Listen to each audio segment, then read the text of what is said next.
श्री स्वामी समर्थ सर्वताईंना स्वामी महाराज तुमच्या सर्व चांगल्या इच्छा पूर्ण करू। तुम्हा सर्वांचं माझ्या चॅनलमध्ये खूप खूप स्वागत आहे। हा जो व्हिडिओ आहे तो रथसप्तमी दिवशीचा आहे। काही कारण होतं, काही अडचणी होत्या म्हणून व्हिडिओ अपलोड करताच आला नाही। तर सकाळी सकाळी माझं काम झालं होतं, म्हणजेच जे काही पारूचं काम असतं सकाळचं आंघोळीच्या अगोदरचं ते सगळं काही काम झालं होतं। आंघोळ वगैरे झाली होती आणि तुळशीला पाणी घालत होते।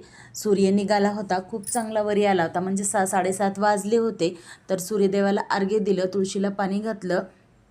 तुळशीला पण सकाळी सकाळी पाणी घालायचं असतं। जितकं आपल्या दारामधली तुळस हिरवीगार असेल तितकं आपल्या घरामध्ये लक्ष्मी माता नांदत असते। बघा, आपल्या दारातली तुळस जर हिरवीगार असेल आणि छान असेल तर आपल्या घरामध्ये माता लक्ष्मी राहते आणि घरामध्ये सुख शांती समाधानसुद्धा असतं। बघा, आता मी तुळशीला पाणी घातलं आणि हळदीचं लेपन करणार नाही, तर गोमूत्र पाण्यामध्ये टाकलं, थोडंसं हळद टाकली आणि त्या पाण्यानं उंबरा असा धुवून घ्यायचा। सकाळी जरी धुतलेला असला आणि आपल्याला जर हळदीचं लेपन करायला जमत नसेल किंवा कधी बघा हळदीचं लेपन आपल्याला करावं वाटतं तर कधी नाही। हळदीचं लेपन का करायचं असतं तर बघा, जी काही पाणी आहे त्या पाण्यामध्ये थोडीशी चिमूटभरसुद्धा हळद टाकून जरी हळदीचं उंबरा स्वच्छ केला तरीसुद्धा चालतं, कारण उंबरा माता लक्ष्मीला हळद प्रिय आहे। त्या पाण्यामध्ये थोडीशी जरी हळद असेल आणि ती उंबऱ्याला लागली असेल तरीसुद्धा माता लक्ष्मी घरामध्ये येते आणि सतत आपल्या घरामध्ये वास करते।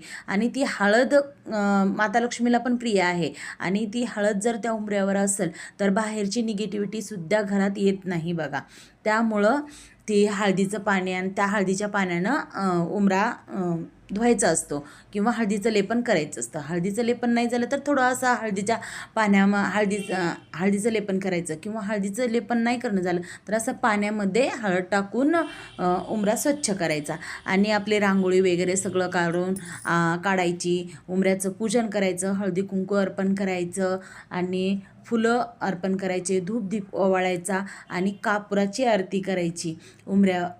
जे काय आपण बाहेरच्या मुख्य दरवाजावर दरवाजाची पूजा करतो त्यावेळेस सगळी पूजा काही झाली की कापुराची आरती करायची। कारण कापुराचा जो वास असतो, जो सुगंध असतो, त्या सुगंधानं कापुराच्या म्हणजे जी काही धूर असतो त्यानं आपल्या घरामधली जी काय असते निगेटिव्हिटी ती निघून जाते आणि आपल्या घरामधलं पॉझिटिव्ह वातावरण होतं आणि जी काय म्हणतो बघा आपण माता लक्ष्मीची बहीण अक्काबाई ती आपल्या घरामध्ये प्रवेश करत नाही। म्हणून मुख्य दरवाजा एकदम सुशोभित ठेवायचा आणि सुगंधित ठेवायचा।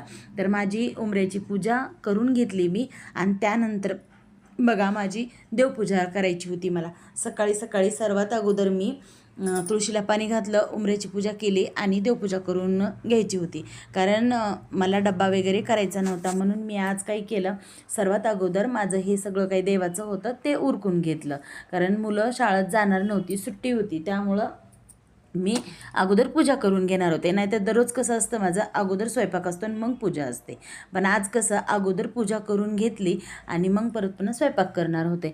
तर बघा, सगळे देव स्वच्छ करून घेतले, महाराजांच्या पादुका स्वच्छ केल्या आणि परत पुन्हा माझ्या लक्षात आलं की दिवा लावायचा राहिला आहे। कोणतीही पूजा करते वेळेस अगोदर दिवा प्रज्वलित करायचा आणि मग पूजा करून घ्यायची। तर माझी पूजा वगैरे झाली, घरी फुलं निघाले होते, बऱ्यापैकी निघाले होते, तेवढे जास्त नाही पण बऱ्यापैकी निघाले होते, त्यामुळं घरचीच फुलं वाहिली, बाहेरची फुलं काही विकत आणली नव्हती आणि अशात मी दररोज अष्टलक्ष्मी दिवा लावत आहे। तर बघा, माझी अशी पूजा झाली, छान अशी प्रसन्न वाटते घरामध्ये। आणि हे बघा, कालचं दूध आहे, दूध जर छान असं तापलं आणि फ्रीजमध्ये ठेवलं तर अशी घट्ट अशी साय निघते। तर दूध तापवलं होतं छान असं आणि भरपूर दूध होतं, म्हणून म्हणलं रथसप्तमी आहे, गोडाचं काय करावं नैवेद्यासाठी। तर माता लक्ष्मीला शेवयाची खीर किंवा दुधाचे पदार्थ खूप आवडतात, म्हणून म्हणलं शेवयाची खीर करावी। तर तूप टाकून छान असं शेवया भाजून घेतल्या बघा, आणि त्यानंतर दुधामध्ये विलायची आणि जायफळ, थोडंसं विलायची आणि जायफळ मिक्स करून दुधामध्ये टाकलं, दूध तापायला ठेवलं। दूध भरपूर होतं, कारण कालचं दूध तसंच होतं, कुणीही मुलांनी दूध पेलेलं नव्हतं आणि चहा पण झाला नव्हता, म्हणून दूध भरपूर होतं. तर दूध तापवून घेतलं, त्यामध्ये वेलची टाकली, साखर टाकली, नाही साखर नाही टाकली, वेलची पावडर टाकली, जायफळ टाकलं आणि अगोदर शेवया टाकल्या. ज्या काही भाजलेल्या शेवया होत्या त्या शेवया टाकल्या आणि त्यात चांगल्या अशा शिजल्या. शेवया शिजल्या की मग साखर टाकली आणि छान अशी शेवयाची खीर शिजवून घेतली. कारण अगोदर जर साखर टाकलं तर बघा तेवढंही होत नाही, परंतु शेवया शिजल्यानंतर साखर टाकली तर छान लागते. तर बघा एकीकडं शेवयाची खीर केली आणि त्याच बाजूला दुसऱ्या गॅसवर मी लगेच वांग्याची भाजी करून घेणार होते. शेवया शिजेपर्यंत मी वांगे चिरून घेतले होते. तर साधी आणि सिंपल भाजी करणार होते. बघा तेलामध्ये जिरे मोहरी टाकली आणि वांगे त्यामध्ये परतून घेतले. तर असं जर केलं तर वांग्याचा बघा जो काय कच्चापणाचा वास असतो तो निघून जात असतो, म्हणून मी तेलात वांगे शिजवून घेते. छान असं शिजवून घ्यायचं. जर परतले थोडंसं तेल टाकून, म्हणजे जी काय फोडणी असते मी साधंच सिंपलच करते, जास्त काही मसाले वापरत नाही. बघा असं काय सांगणार नाही तुम्हाला की जास्त वापरा, कारण माझं जे काय असतं ते साधं सिंपल जेवण असतं, जास्त मसाल्याचंही नसतं आणि जास्त कमीही नसतं. तर मी जिरे मोहरीची जास्त करून फोडणी देते. कधीही झालं तर लसूण वेळ नसला तरी सुद्धा चालतो, पण जिरे मोहरीचीच फोडणी असते माझ्या भाजीला आणि साधं सिंपल जेवण असतं, जास्त काही मसाल्याचं नसतं. ही ग्रेव्ही मसाल्याचं पॉकेट आणलं होतं, कारण सहसा आम्ही मसाल्याचं पॉकेट आणत नाही. तर बघा जिरे मोहरीची फोडणी दिली, हळद टाकून मीठ टाकून छान वांगे परतून घेतले आणि त्यामध्ये जे काय माझं घरचं तिखट होतं, काळं तिखट म्हणतो आम्ही याला, काळा मसाला जो काय असतो तो टाकला आणि थोडंसं ग्रेव्ही मसाला होता म्हणून तो पण टाकला आणि शेंगदाण्याचं कूट टाकून मस्त असं वांगे परतून घेतले आणि त्यामध्ये थोडंसं थोडंसं पाणी टाकायचं. बघा एक कसं थोडंसं अर्धा कप असं पाणी टाकायचं आणि थोड्याशा पाण्यामध्ये वांगे शिजवून घ्यायचे. शिजायला ठेवायचे, त्यावर ताट ठेवायचं आणि मस्त असं पाणी ओतून द्यायचं, कारण पाणीही गरम होतं आणि खाली वांगेही शिजून घेतात.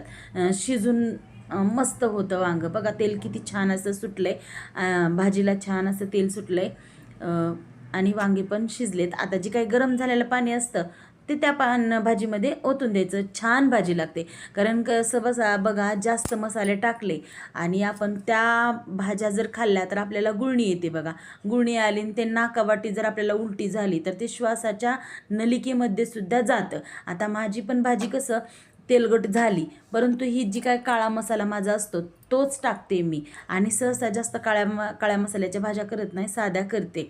तर बघा तरीसुद्धा काही नसताना भाजी खूप छान असं झाली होती, कारण काळं तिखट आहे ना खूप छान आहे. तर बघा शेवयाची खीर केली, माता लक्ष्मीला देवाला दाखवण्यासाठी नैवेद्यासाठी वांग्याची भाजी केली आणि भात करणार होते मी. चपात्या केल्या की मग भात केला होता. तर मस्त अशा चपात्या करून घेतल्या. बघा 4 पदरी चपाती जर केली मस्त असं तर खूप छान असं फुगते आणि चपाती पण छान लुसलुशीत राहते आणि मऊ राहते. बघा कारण चपातीला अशा प्रकारे जर चपाती गेली, मी जशी केली तशी जर चपाती केली, आता व्हिडिओ कसं फास्ट फॉरवर्डमध्ये केला आहे त्यामुळं तुम्हाला दिसलं की नाही काही माहीत नाही, समजलं की नाही कसं करायचं चपाती, पण अशा पद्धतीने मी केले. या पद्धतीने जर चपाती केली तर दुसऱ्या दिवशी सकाळपर्यंत चपाती ही मऊ आणि लुसलुशीत राहते आणि चपातीला 4 पडदे निघतात, 4 भाग निघतात. तर असा होता माझा रथसप्तमीचा दिवस.